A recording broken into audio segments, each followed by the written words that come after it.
Hi, my name is Zaina Bseiso. I'm a curator and a filmmaker. I'm going to describe how I look for our low vision attendees. I'm wearing a black sweater, my hair is brown, I'm fair-skinned, and I am sitting with some paintings in my background. I have the pleasure today to have a conversation with the two incredible co-directors of No Other Land, who are also co-directors with Hamdan Bilal and Rachel Shore, who are not in attendance today, but I want to send my regards to both of them and say how thankful I am to be here in conversation with them. And I'm going to start with Basel. Please introduce yourself and move on to Yuval. Hi everyone, my name is Basel Adra, one of the co-directors of No Other Land documentary, alongside with other three friends and co-directors for this movie. اوصف حالك يا باسل، شو شكلك؟ كيف؟ شو لابس؟ I'm sitting with white shirts and خلاص يلا. Hi everybody, I'm Yuval Abraham. I'm one of the co-directors as well. I'm a journalist. I'm also with a white shirt and with a beard. Cool. Okay, so thank you again both for being here. And I know you've had these conversations many times. I hope we can have more exciting questions for you this time around. You've been traveling for 9 months, and thank you for spreading the word and for everything that you do. I'm going to start with a question that maybe, deals with the cinematic process a little bit, and how you thought about the construction of time in your film. So, it came out at a time when, we're going through this genocide in Gaza, and we have all of these escalating violences in the West Bank. And it was really important, your film in the West, to counter some dominant narratives, I would have to say, regarding the starting point of things on October 7, or regarding how expansive the aggressions and the violence are, that they're not just within Gaza, but they extend to the West Bank. And so there were some pivotal narratives that you were countering by just through the existence of your experience, Basil. And I just wanted to, learn a little bit more about your process of how you thought about structuring time in your film, because you did it so brilliantly in the beginning, where with Basil's story, and we understand that there's a generational element to it. There's the father, and then there's Ilyas, the younger generation, and there's Basil in the present. And it just counters this idea of a starting point and a beginning and an end. And of course, there's no end, because actually things are getting worse as we speak. So I wanted to know, as a team, while you were editing, because you also edited this film and constructing the structure for it, how did you deal with that in your process? Also, as first-time filmmakers, it's really incredible how you manage this. تفضل باسل، ابدأوا. Well, so we started like 5 years ago making this movie and working in it, and it's like it was hard for us, not easy to do it in all these past years, and especially as you mentioned, there's no end of what's going on. So one of the challenges we faced, how to find an end for such a documentary. Yeah. But like our goal was mainly to show the story of Masafer Yatta, the community and the daily life under the occupation. And even before October 7th, for sure, because we started like 5 years ago, but showing the Palestinian daily life under the occupation, and especially when was the idea on the West that always when they want to condemn Israel's policies or like publish statements talking about don't change the status quo, always demanding then don't change the status quo. And we wanted to show the people how harmful and brutal this status quo that the West were protecting it or kind of pressuring Israel not to change it actually was damaging our life, this status quo, and was very serious threat and still for our existence in our communities. and Mhm. our homes. So we wanted through this timeline by explaining about the time of my grandfather, my father, and me, and my nephew today, is just like how this going on since long time and has one goal. Even if Israel doing this like through like saying this illegal, this is a firing zone, this is a state land, like making all these different races and discriminated laws in order to make our existence as the Palestinians in our land illegal, and everything about the settlers and settlements is a legal thing. So I wanted to show this like policy and these political stories through in this documentary, which was a challenge for us. Yeah, imagine. Yeah, I mean, I can say, unless you want to ask something else, or you want me to. If you feel like you want to add, but I can also keep going. I mean, go ahead. You can ask the next question. I mean, for sure. Yeah. Yeah, I mean, I just there's something that felt a little bit striking to me, and maybe it's very specific, but I wondered if you had any thoughts on it. At the beginning of the film, Basil, when you're introducing your father, you say, "Today his gas station is at the center of his life. He built it under our house." And then we come back to the shot of the gas station quite often. And there's a lot of repetition with this specific image, but also it's one of the few still images that come back constantly. And I don't know, from a personal experience, it felt like it was not only a timestamp and a geographical stamp, but also somehow an emotional grounding mechanism that we just came back to constantly.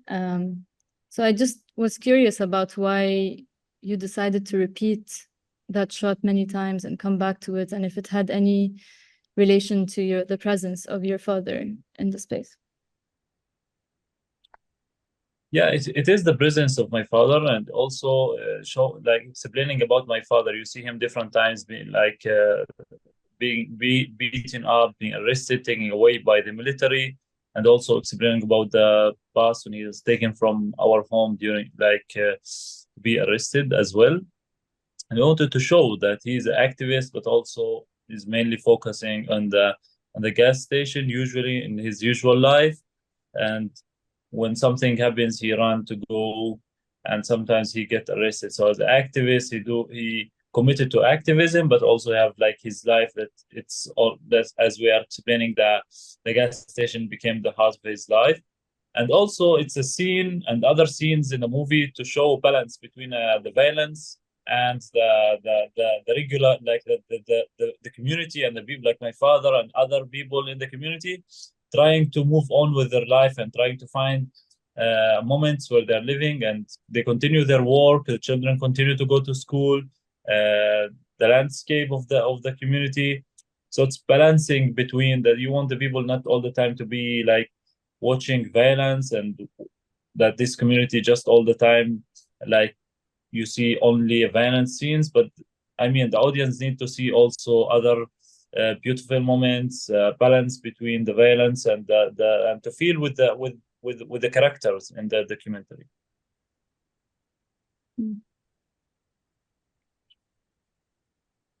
Yuval, did this shot have any Yeah, significance for you? yeah. I mean, I think to add to what Basil said, I mean, it's also, when you are like when you're the occupation really as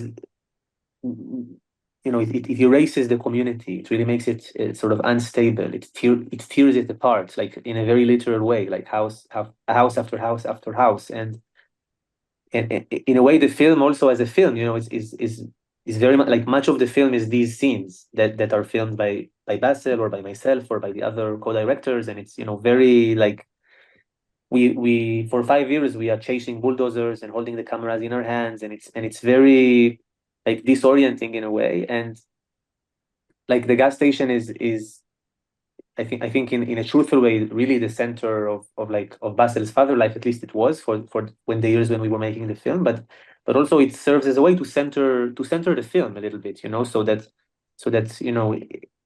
as Basil said, like It was about balancing the beautiful and the ugly, and also about giving some sense of attempt for stability. So while the community is being teared down, like the viewer returns to a place that they know, that they associate with the community and with the family, and also it's just so to speak about the political implications of this that we didn't really go into in the film, but I think it really shows how the military occupation is really in very fine details of everyday life, because Palestinians in the West Bank, their cars have a green license plate. We speak about it in the film about how the Palestinian cars have a green license plate and the Israeli cars have a yellow license plate. For example, my car, and the Israeli cars can travel around, the land, and the green plate cars cannot leave the West Bank. But there's a further, there's a further implication to this, because the military prevents the residents of Masafer Yatta to build roads. So they come and they destroy the roads. So the roads are horrible. And like the cars always get destroyed, like on the roads, because there are so many rocks and boulders. And like my car was destroyed maybe 3 times there just for traveling the Palestinian roads, because they're not allowed to construct them. And when like the cars are also much more expensive, because they are they have to be exported from Israel, so it's like they have to pay double like the taxes to get. So you cannot afford. You have to get like a car which the military considers illegal, because you cannot afford to get the expensive car which will then be destroyed. And then the military soldiers constantly like take the cars of Palestinians, claiming that they are illegal. So the guests, so you see, this is something you don't know. I mean, only if you understand the political context. But you see, I mean, Masafer Yatta, basically all of the cars are like this, and they're constantly in this threat of losing, not only their home, not only their electricity, their water, but also even the car. So the gas station is also a place where everybody stops. All of the people traveling in Masafer Yatta. So it's a way people meet one another in that place. Yeah, I mean, everything is political, the car is political, like everything there is very political. And I think, for us also, this was a question of how much we want to show in the film and how much we explain, because the film doesn't have a lot of, explanations on the political. It mainly shows. And I think that's also one of the strengths in a way of the film. I know some people miss, they want to know, wait, but what exactly is but, yeah, there's enough articles in a way written about this, but we are making a film which is different in that sense. Yeah. Yeah, totally. And I think that was very special. And, one shot that comes to my mind, the one scene actually that comes to my mind in relation to that is the one with Harun's mom, when the cameraman is talking to her. And, she has this like strong face on of like, we are going to be strong and we're going to resist and we have nothing else to do and so on. But then the moment he leaves, we see her kind of release a little bit and her body language changes, but there's still another camera there, which is your camera. And I felt like that moment was just so strong, as a testament of the camera that comes to capture and leave, and the camera that has endured and is there to document and to provide evidence. And I thought that was such a beautiful moment and such a testament of your process. And it made me think about Basel's presence there and how long he's been documenting and how he created a comfort in the community around the camera because it served different purpose than just capturing. So I'm thinking, Basel, and what was the moment, that the turning point for you when you thought like the camera is not just there to capture, it is there to document and provide evidence and create the relationship with the community that can allow people to just exist around it at ease without having to put on a front?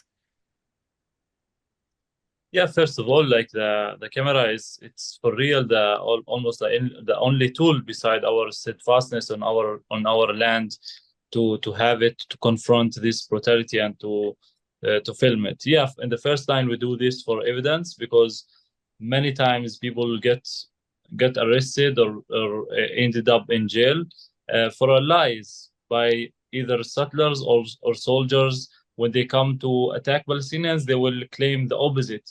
Unless the Palestinians, like we, don't have videos or footage to show, then we're gonna lose this case. So in different times, this even like helped us in this like apartheid courts that we are forced to be judged in it.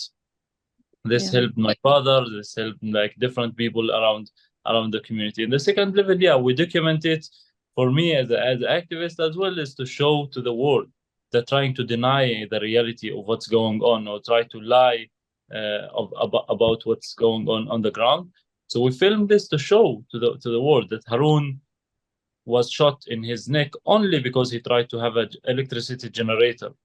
I mean, I would tell that my cousin was shot in October in his stomach uh, just because a settler decided to come walk down from the outpost, walking inside the village, was backed with another soldier and another settler, and decided in a moment to shoot my cousin in his stomach and to walk back. Until today, this settler is free. If I want to tell this story about Israel today, not so many people will believe it. So you need this video to show to the world if it could help, like to bring pressure, to bring an end of this injustice situation. So yeah, the camera became like, and for me personally, became really something like part of my life. I mean, I can't see anything happening or hear about anything happens or it could happen and not to take my camera and run, because I'm doing this like for many years. And I'm not doing it just for a movie or like Yeah. it's became really a main part of my life, a main part of what I do. I feel also a responsibility, and also people calls me. There's something here, something there. Come to film here. Come to film. Like there's something gonna happen. So yeah, most of my time I was like spend it in the field, in different villages, in different areas, just going with the camera and filming what's going on. And Basil, was there a moment for you when that happened, or did it also happen gradually over time that you decided that the camera is my tool, as a teenager or as a young activist? Is there a situation that created that decision for you? Yeah, the camera, I start like using it when I was teenager, but I really understand more when I start to see the violence is growing and increasing a lot in the area, and nobody cares or nobody hears, or like I felt that we are like people doesn't know that we are exist here. Like bulldozers comes and destroy homes, structures here and there, and almost nobody cares, and people doesn't know what's really going on here. So that's like was a moment that I want to film. I want to use every tool possible to make the voice and the story of Masafer Yatta is heard and known publicly.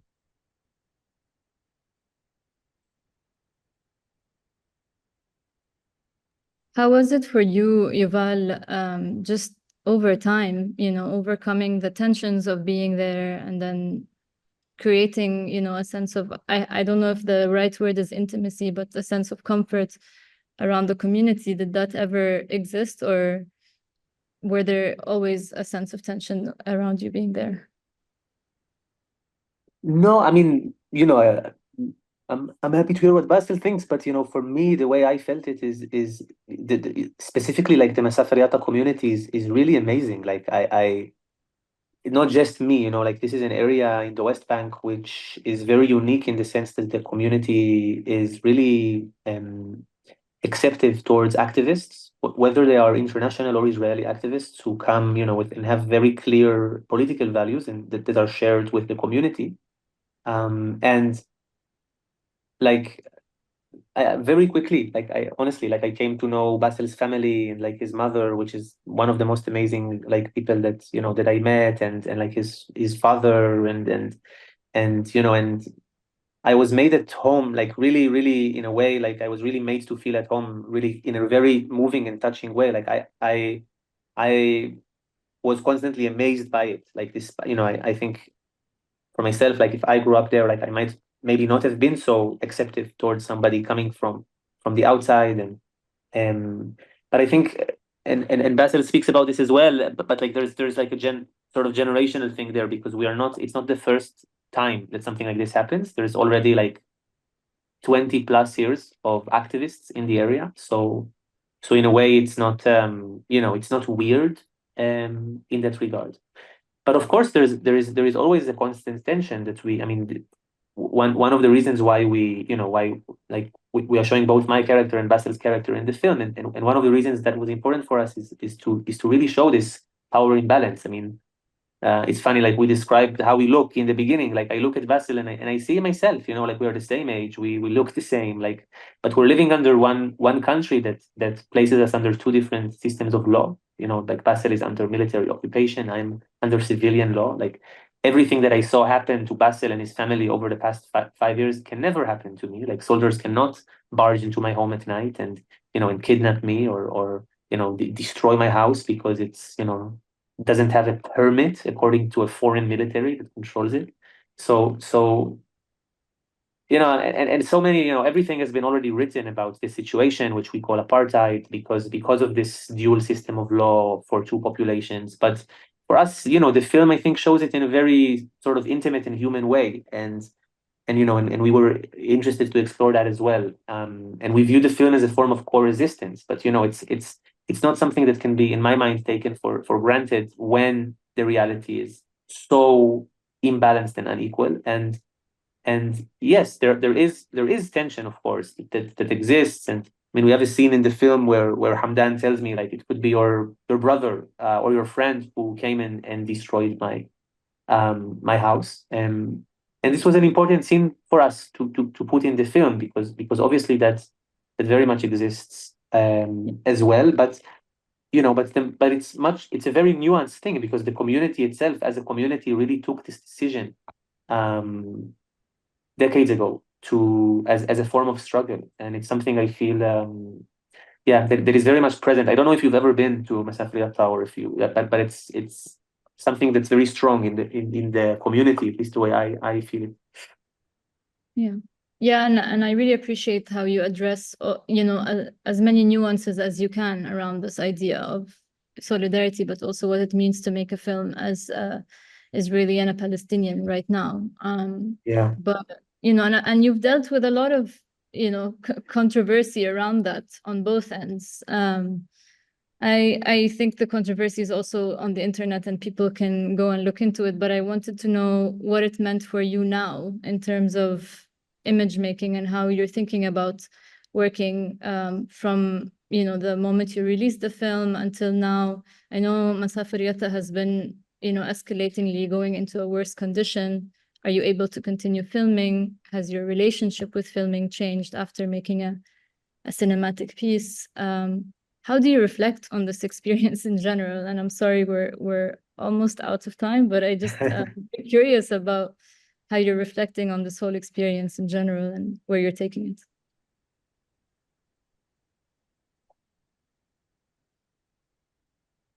Basil, you want to start? Yeah, I'm not like, to be honest, movement is not like before.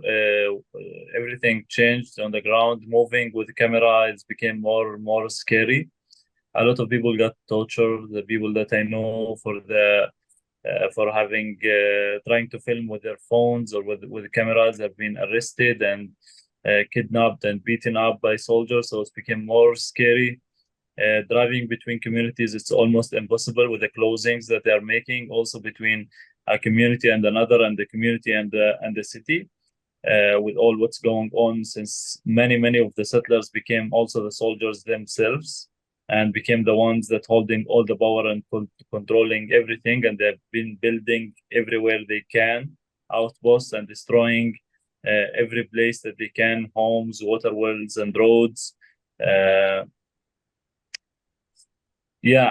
But with the movie, and this is something we talked about. The movie is succeeding outside, and we have a lot of work to do, like to talk to audience and to journalists and to festivals.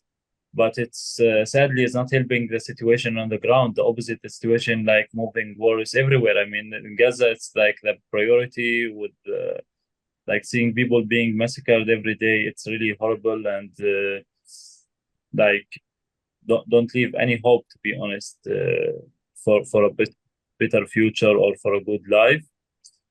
But everywhere is going crazy, and yeah, I mean, we have this movie that's succeeding and doing well outside, but it's not really helping the situation on the ground.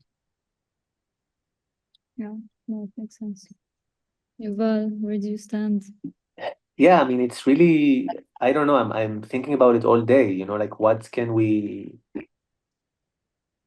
path can we walk, you know, where can we, what door should we knock on, like what should we do? And I don't know, like it's a very, very scary time, especially because there is no I don't see any political horizon for change, and you know, and like for us making this film was not intended so the film will be a document or like piece of history. It was no, like we made it because we want to change, and you know, we believe, I don't know if like we believed or we believe, but you know, but in a way you have to continue to believe that that is possible. So for me, what is left is trying to get the film out to be seen by as many people as possible, and it's been a very interesting experience. Like, you know, on the one hand, the film is, as Basel said, doing really well, and it's like being distributed now all over the world. But you also keep hitting this ceiling, you know, where like, you know, in the United States, where we don't have distribution, like we hope it will change, but for now, you know, we feel like we're being blocked. And now in Germany, I mean, the film is attacked by the. So I'm talking about this, but it's just making me so angry, you know, like the city of the website of like the Berlin city, Yeah.